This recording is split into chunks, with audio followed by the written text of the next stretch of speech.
음악은 따로 들려드립니다. 말로만 하는 음악 이야기. 재즈 전문 레이블인 블루노트. 블루노트의 음악적인 면도 음악적인 면이지만 그 블루노트의 앨범 커버들, 그 예술이 된 앨범 커버들에 대한 이야기를 뭐 한 4가지 챕터로 이야기하고 싶은데요. 우선 블루노트란 레이블은 1939년에 독일계 이민자인 알프레드 라이언이라는 청년이 음반사를 세웠는데, 이 알프레드 라이언이 블루노트라는 레이블을 만든 이유가 자신이 듣고 싶은 재즈 음악을 쉽고 편하게 즐기기 위해서였대요.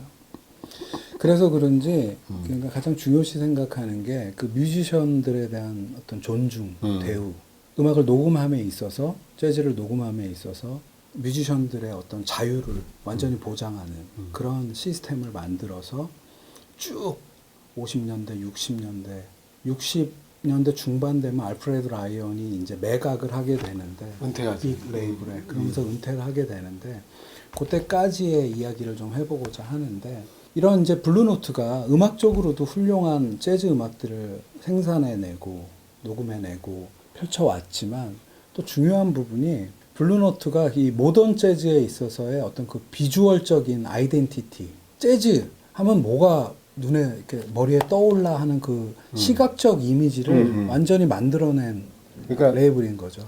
예. 블루노트에서 제작한 앨범 자켓을 딱 보면 표지에서 자켓 디자인에서 재즈가 들린다. 그런 거죠. 그런 얘기들을 해요. 그래서 그 비주얼적인 아이덴티티를 만들었다고 제가 말씀을 드린 거고, 그러면은 그 비주얼적인 아이덴티티를 음반사 사장이 하는 게 아니고 누군가를 고용해서 그 지금으로 따지자면 이제 디자인을 하는 건데, 앨범 한 장 한 장 커버를 디자인을 하는 건데, 그 1955년, 그 50년대 중반부터 65년까지 블루노트의 앨범의 디자인, 커버의 디자인을 한 사람이 리드 마일즈라는 분이에요. 리드 마일즈. 엄청나죠, 엄청. 예, 이분이 50년대 중반부터 60년대 중반까지 한 500여 장의 앨범 커버를 만들었다고 하는데, 이런 거예요. 블루노트의 공동 대표이기도 한 프랜시스 울프라는 분이 있었는데, 그 울프는 사진가이기도 했어요. 그래서 블루노트 음반 레이블의 아티스트들이, 뮤지션들이 녹음을 할 때 항상 그 녹음 스튜디오 현장에서 그 루디 반 겔더라는 레코딩 엔지니어, 그분이 거의 대부분의 녹음을 진행을 했는데, 처음에는 한 58년까지는 부모님 댁 거실에서 녹음을 했고, 그 다음에는 잉그루드 클리프라는 곳에 스튜디오를 만들어서 거기서 녹음을 했는데, 항상 녹음 현장에 알프레드 라이언은 뮤지션들과 음악적인 얘기를 하고 한다면, 프랜시스 울프는 카메라를 하나 들고 스튜디오 안에서 녹음 전, 후, 중간에 사진들을 찍었는데, 그 프랜시스 울프의 사진을 트리밍을 하고 거기에 색을 입히고 타이포그래피를 얹고 해서 그 블루노트, 우리가 기억하고 있고 보고 있는 블루노트의 앨범 커버들의 이미지를 완성해낸 사람이 리드 마일스인 거죠.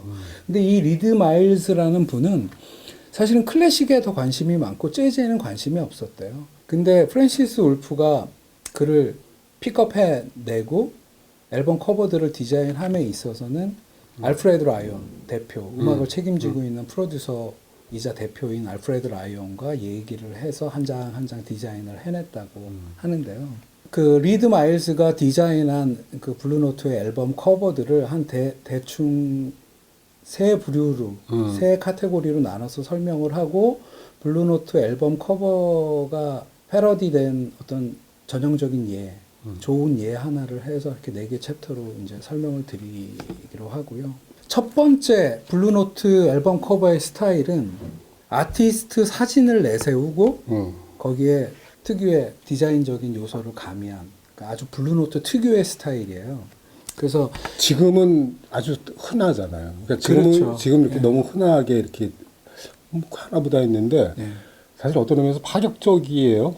근데 이제 그 전에도 55년 리드 마일즈가 블루노트에 고용돼서 디자인을 시작하기 전에도 당연히 앨범 커버에는 뮤지션들의 사진이 올라가곤 했는데 리드 마일즈가 디자인한 블루노트의 커버들로부터는 거기에 여러 가지 요소, 예를 들어 흑백 사진이면 흑백 사진을 컬러적으로 처리하는 방식이나 거기에 타이포그래피가 얹어지는 방식, 그래서 그 전체가 레이아웃을 이루는 그런 어떤 예술적인 면과 감각적인 면이 확 올라갔다는 거죠. 그러니까 지금도 타이포그래피 얘기 많이 하잖아요. 네. 그러니까 이게 아주 강력하고 정말 강력하죠. 강력한 광고 수단인데, 그렇죠. 근데 그 50년대 블루노트 앨범은 그 타이포그래피가 정말 적극적으로 쓰여지면서 네. 아주 독특한 디자인, 그러니까 딴 레이블에서는 찾아볼 수 없는 네. 정말 블루노트만의 그런 디자인 스타일. 블루노트만의 스타일이 생겨났다는 거죠. 리드 마일스를 통해서. 그래서 그 첫 번째 스타일로 제가 이제 내세운 게 아까 말씀드렸다시피 뮤지션들의 사진을 이용한 사진과 타이포그래피. 예, 방식인데 대표 이미지로 한번 지금 내세우고 싶은 거는 존 콜트레인의 블루 트레인 앨범이에요. 1957년에 녹음되고 58년에 발매된 앨범인데 57년이면 마일스 데이비스 밴드에서 쫓겨났다고 하는데 나와서 셀로니어스 몽크 밴드에 있으면서 파이브 스팟 카페 같은 데서 장기 공연을 하면서 셀로니어스 몽크와의 어떤 음악적 교감이 있고 이제 존 콜트레인이 이렇게 완성돼가는 과정에 있을 때 존 콜트레인적인 하드밥 앨범으로서 가장 유명한 앨범이 이 블루 트레인 앨범인데요. 2029년 그 블루노트 레코드 더 비욘드 더 노트라고 블루노트를 소재로 한 다큐멘터리 영화가 나왔는데 그 영화에 보면은 중간에 블루트레인, 존 콜트레인의 블루트레인이 이제 앨범 커버가 생겨지는 과정을 그래픽으로 처리를 하는데 프랜시스 울프가 찍은 사진이 있어요. 그 약간 반신이 나오는 사진인데 그 사진에서 네모가 그려지면서 지금 블루트레인 앨범에 있는 이게 트리밍이 되고요. 그 위에 블루트레인, 존 콜트레인 뭐 이렇게 해서 블루노트 로고가 생기면서 그 앨범의 그래픽이 완성되는 거를 이렇게 보여주곤 하는데 그 정도로 제가 말씀드리는 첫 번째 스타일의 가장 대표적인 앨범이 블루트레인 앨범이고요. 깊이 있어요. 정말 이렇게 청색, 그러니까 흑백 사진을 갖다 청색을 갖다 바탕색으로 해가지고선 그 안에 그 존 콜트레인 음악만큼이나 앨범이 멋져요. 그렇죠. 정말 멋져요. 저희가 자주 가는 블루스 하우스 같은 바에도 이 블루트레인 앨범이 액자로 걸려 있고 거의 뭐 정말 그 많이 걸려 있죠. 대단하니까. 그래서 이런 클로즈업 스타일을 또 다른 앨범들이 어떤 게 있나 한번 살펴보면은 전에 우리가 한번 얘기했었던 아트 블레이키 앤 재즈 메신저스의 모닝 앨범, 아트 블레이키의 딱 진중한 클로즈업의 타이포들이 옆쪽으로 싹 이렇게 배열돼 있는 그런 비주얼도 역시 리드 마일즈가 디자인을 한 거고요. 그리고 또 그 촬영 스튜디오 안에서 찍힌 원본 사진을 또 아티스틱하게 트리밍을 하고 타이포그래피를 탁 얹어서 아주 인상적인 위치에 얹어서 훌륭한 아트웍을 낸 게 케니 도럼의 우나마스라는 앨범인데 1963년 앨범인데 되게 인상적이고요. 또 하나는 67년도에 발매된 프레디 허버드, 트럼페터 프레디 허버드의 블루 스피리츠라는 앨범이 있는데요. 여기는 프레디 허버드의 분위기 있는 크로스업에 블루톤을 입히고 거기에 역시 인물을 부각시킨 것 중에 하나고 색소포니스트 조 핸더슨이 담배 피는 스틸 사진은 3장을 이렇게 분할로 하고 그 위에 타이포를 얹은 조 핸더슨의 모드 포 조라는 앨범이 있고요. 그리고 이렇게 쫙 이제 펼쳐서 보여드릴 텐데 여러 이런 크로스업이나 뮤지션들을 내세운 그런 앨범들이 있고요. 또 이 아티스트 사진을 내세운 앨범들 중에 풀샷으로 찍은 앨범들은 있는데 이런 앨범들은 보면은 굉장히 여백을 중시하고 거기에서 타이포그래피들이 차지하는 어떤 포션이나 위치나 이런 것들이 굉장히 깔끔하고 되게 광고로 따지자면 아주 잘 뽑힌 광고물 같은 느낌에 어떻게 따지면 앨범 커버도 광고라고 볼 수 있는 거니까 그걸 팔기 위한 그런 스타일이 있고요. 크게 이제 두 번째 블루노트 앨범 커버의 스타일, 리드 마일즈가 만든 스타일은 또 어떤 게 있냐면 되게 과감한 타이포그래피 위주로 해서 되게 감각적으로 타이포그래피나 어떤 도형 같은 거를 레이아웃하는 그래픽 위주의 스타일이 있는데, 그러니까 이 스타일은 그러니까 그래픽 디자이너로서의 리드 마일즈의 어떤 장점이 굉장히 잘 보이는 스타일인 것 같은데, 요 카테고리에서의 대표 이미지는 위 모건의 더 사이드 와인더를 골라봤는데, 트럼페터 리 모건이 1963년에 녹음하고 64년에 발표한 가장 히트 앨범이죠. 타이틀곡 사이드 와인더가 싱글 커트 돼갖고 엄청난 판매량을 블루노트에 가져다 줬다고 하고, 리 모건의 앨범 중에도 가장 대표적으로 뽑히는 앨범인데, 이 앨범을 대표 이미지로 하고 링크도 이 앨범의 더 사이드 와인더를 한번 달 예정인데, 이런 스타일은 타이포그래피 이런 스타일을 또 볼 수 있는 앨범은 알토 색소포니스트 제키 맥린의 Each Time이라는 앨범이 있는데 64년 앨범인데 Each Time하고 느낌표를 찍는데 이 느낌표가 정사각형 앨범 이미지의 거의 90%를 차지하고 나머지 함께 참여한 뮤지션 앨범 그 이름들이나 블루노트 로고를 딱 해서 딱 보면은 무슨 광고의 어떤 지면 광고를 보는 듯한 그래서 당시 분위기가 어땠는지 우리가 정확히 가보지 않아서 알 수 없지만 굉장히 심플하게 뭘 내세우고 뭘로 어떻게 각인해야 될지를 정확히 보여주는 스타일인데, 또 올게니스트 레리 영이라는 분의 유니티라는 앨범은 있는데 유니티란 단어를 두 줄로 표시하고 뮤지션들의 이름이나 이런 것들을 아주 그냥 한눈에 확 들어오게 그런 디자인으로 해서 뽑아낸 아주 멋진 앨범이 하나 있고요. 프레디 허버드, 트럼페터 프레디 허버드의 허브톤스라는 앨범인데 직사각형의 바를 쫙 배치를 하고요. 그 가운데 있는 바에 트럼펫 부는 모습을 작게 처리를 하고 그 밑에 또 여러 가지 그 앨범에 들어가야 될 요소들을 아주 참 진짜 앞서갔다는 비주얼인 게 그 어떤 그 도형과 타이포그래피 이런 거와 그게 완벽함을 이루는 레이아웃으로 딱 보여지게 하는 그런 매력이 있는 카테고리인데, 세 번째 크게 카테고리를 나눌 수 있는 블루노트 앨범 커버의 방식은 앤디 워홀이나 폴 도나휴 혹은 리드 마일즈 자신이 그린.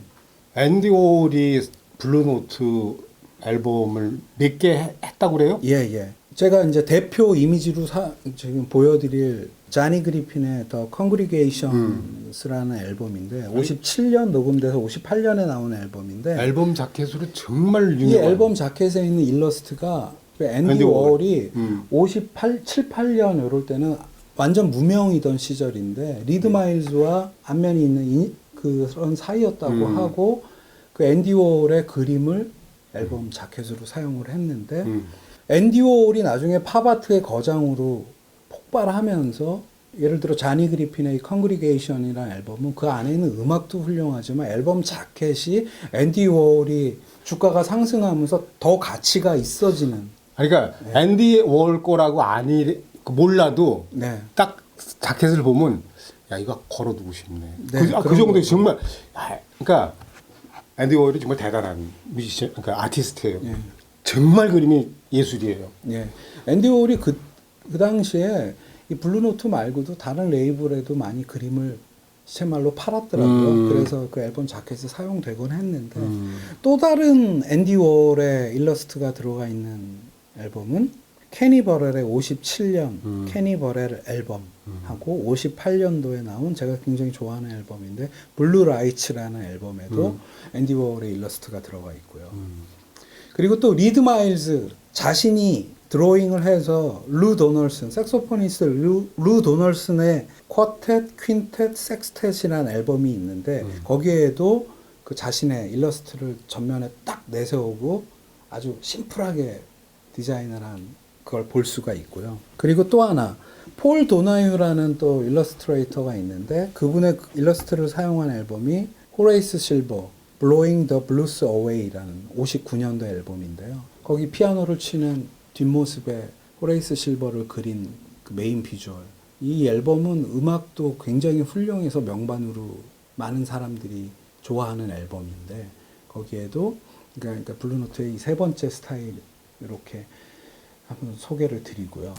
이런 비주얼 아이덴티티를 만들어낸 그러니까 재즈를 듣는 음악 플러스 그 보는 재즈. LP라는 거를 손에 드는데 그걸 가지고 싶게 아까 말씀하신 그리고 소장하고 싶게 만드는 그리고 또 앨범의 가치를 올리는 이런 블루노트의 비주얼은 90년대 힙합 뮤지션들이 그 앨범 이미지들을 패러디해서 자신의 힙합 앨범에 내기도 하고 음악도 샘플링을 하지만 그 앨범 이미지들도 수많은 패러디가 일어나는데 네 번째 이야기거리로 수많은 오마주와 패러디가 되는 블루노트의 앨범 중에 되게 인상적인 캠페인이 하나 있어서 2012년도에 버락 오바마가 재선에 도전을 하는데 재선 도전함에 있어서 메인 정치 캠페인 말고 이미지 캠페인으로 이런 지명 광고식으로 이런 것들을 이제 대중들과 커뮤니케이션을 하는데 제가 찾아보니까 그래픽 디자이너 제이씨 페이건이라는 분이 이 블루노트의 커버를 이용해서 버락 오바마의 이미지를 한번 보여주자 이런 아이디어를 냈고 실행해 냈는데 그런 건 것 같아요. 50년대, 60년대 그 재즈 뮤지션을 단순한 연예인이 아니고 그들의 이미지를 굉장히 진지하고 창의적이고 고급스럽게 묘사한 블루노트의 이미지를 그 당시 2012년 당시에 재선에 도전하는 버락 오바마의 이미지와 중첩시키고 카피와 비주얼을 패러디해서 되게 훌륭한 광고적으로 캠페인을 해낸 거라고 생각이 드는데 대표 이미지로는 덱스터 고든의 Our Man in Paris란 앨범을 덱스터 고든이 프로필로 이렇게 옆모습으로 이렇게 입 쪽에 손을 올리고 있는 그 흑백 사진에 타이포그래피들을 이렇게 레이아웃한 그 앨범 자켓 이미지인데 당시 유럽에서 거주하고 있던 덱스터 고든의 새로운 앨범을 녹음하기 위해서 그 포토그래퍼이자 공동 대표였던 프랜시스 울프가 파리로 건너가서 그 당시 또 프랑스에서 활동하고 있던 피아니스트 버드 파웰 이렇게 해갖고 앨범을 만드는데 그 역시 프랜시스 울프 사진을 리드 마일스가 이렇게 디자인을 해냈는데 이거를 버락 오바마로 바꿔서 원 덱스터 고든 앨범에는 타이포가 Our Man in Paris잖아요. 근데 카피까지 패러디를 하는 거죠. Our Man in DC 워싱턴 DC의 우리의 남자 해서 버락 오바마의 이미지를 그 비슷한 포즈의 흑백 사진으로 해서 이렇게 패러디를 해내고 버락 오바마가 재즈 매니어로 유명하죠. 유명해요. 예. 그래서 유튜브에 보면은 버락 오바마 대통령 시절에 재즈의 날 이럴 때 백악관의 재즈 뮤지션들을 초빙해서 하는 음악회 같은 그게 대중적으로 클립들이 많이 알려졌으니까 그 저기 선거 캠페인으로도 네. 훌륭했죠. 어떤 의미에서. 또 다른 이 버락 오바마 캠페인의 그 예는 아까 소개해드렸던 존 콜트레인의 블루 트레인을 블루 트레인을 호프 트레인으로 바꿔서 비주얼을 이렇게 탁 오마주 해내고 그리고 또 전에 우리가 언급했었던 소니 클락 피아니스트 소니 클락의 쿨 스트러틴이라는 앨범 그 여자 옛날에 그 사진 보고 소개했어요. 여자 이렇게 굽 이렇게 딱 다리만 이렇게 딱 찍혀 있는 거. 근데 그 비주얼을 오바마의 버전으로는 에어포스 원으로 걸어가고 있는 버락 오바마의 사진으로 대치를 해서 보여주고요. 그리고 또 아트 블레키의 Indestructible이라는 앨범이 있는데 완전 레드 톤의 흑백 사진 위에 되게 감각적인 카피로 그 앨범명을 처리를 했는데 이것도 그대로 버락 오바마 버전으로 옮겨냈고요. 그리고 아까 우리 또 얘기했었던 위 모건의 더 사이드와인더 앨범은 더 사이드와인더잖아요. 그 카피를 더 프레지던트로 바꿔서 버락 오바마로 해석을 해내고 이런 식으로 그 많은 패러디와 오마주가 일어날 정도로 그 50년대, 60년대 이런 훌륭한 디자인을 남겼던 이 블루노트의 앨범 커버들이 블루노트가 만들어낸 뮤지션들과 세상 밖으로 내놓은 음악과 그리고 아까 잠깐 말씀드렸지만 그 음악도 음악이지만 그 음악이 녹음되는 퀄리티나 이런 것도 가장 최상의 것, 그 루디 반 겔더라는 훌륭한 엔지니어와 이런 모든 게 모여서 지금 현재에도 블루노트는 예를 들어 초반의 앨범이나 이런 것들이 몇백만 원에 거래가 될 정도로 옛날의 앨범들이 지금 다시 온 LP 열풍으로 되게 고가에 거래가 되고 있지만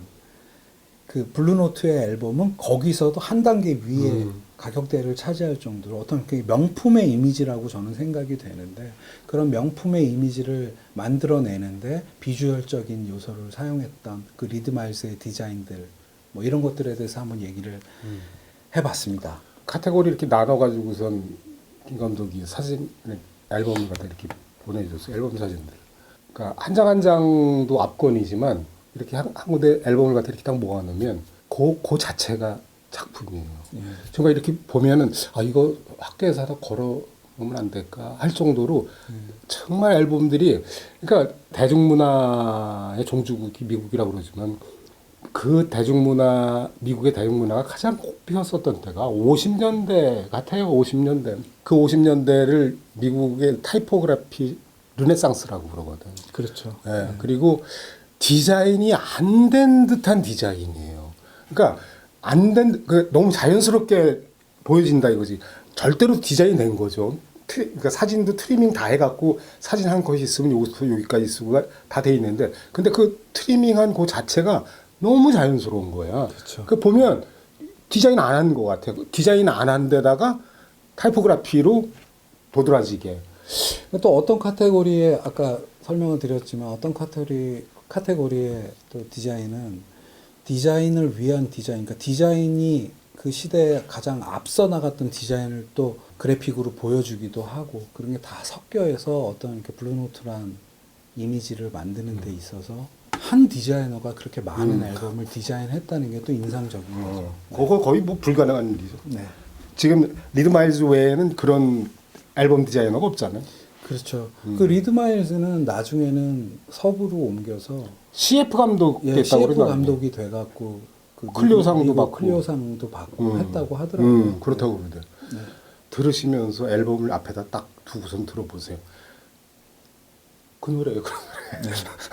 앨범 디자인이 그 노래라니까. 아, 쎄. 개인적으로 LP가 좋은 것도 뭐 사람들은 다시 LP의 열풍이 돌아온 게 아날로그 소리에 대한 향수라고 하는데 이 손에 쥐고 보는 그 작품으로서의 어떤 그렇지. 그 물질적인 그 느낌도 무시는 못하는 거고 거기에 이왕이면 예쁘고 인상적이고 고급스러운 그림과 디자인이 있다면 금상첨화하겠죠. 네. 예. 블루노트 리드마일즈가 디자인한 네. 앨범들과 그 음악 한번 같이. 네. 제가 입고 온 이 티셔츠도 리드 마일스가 1956년도에 12인치 LP로 나온 51년, 52년 곡들을 모아서 12인치 LP로 낸 셀로니어스 멍크의 앨범이죠. 네. 오늘 블루노트 앨범 소개 여기서 마치도록 하겠습니다. 네. 감사합니다.